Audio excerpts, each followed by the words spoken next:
Kidney failure అని వస్తారు ఇప్పుడు. ఎట్లా ఉందంటే క్రియేటిన్ పెరిగిందని అంటలా, కిడ్నీలు పోయినాయండి అంటున్నారు. పోయినాయన్నా కానీ ఇక్కడ గుండె జల్లుని అంటా ఉంది. ఏంటిరా బాబు అంటే ఏం చేద్దాం, ఫిస్ట్లో పెడదామా, డయాలసిస్ చేద్దామా?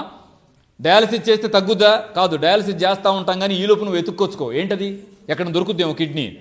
ఎక్కడ దొరుకుద్ది కిడ్నీ?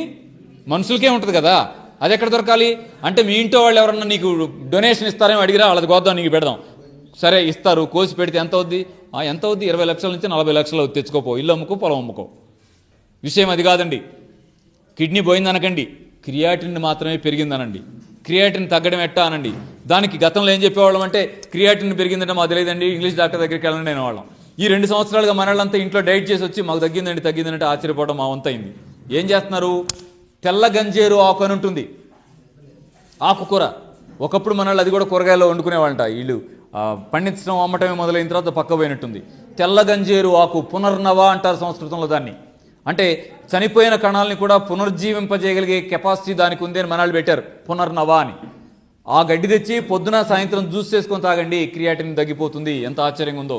ఇక్కడికి వచ్చే పేషెంట్స్లో 100 మందికి 80 మంది వాడేసి వచ్చి తగ్గింది అంటున్నారు. అయితే కిడ్నీ ఫెయిల్యూర్ కేసులకి ఇంకో మాట కూడా చెప్తున్నాను. ఓన్లీ తెల్లగంజరి మీద ఆధారపడి ఓకే లేని వదిలేయకండి. ఇంగ్లీష్ డాక్టర్ ఇచ్చే టాబ్లెట్స్ వాడుకోండి, తెల్లగంజరి వాడుకోండి, వాడుకుంటూ జాగ్రత్తగా దాన్ని బ్యాలెన్స్ చేసుకోండి.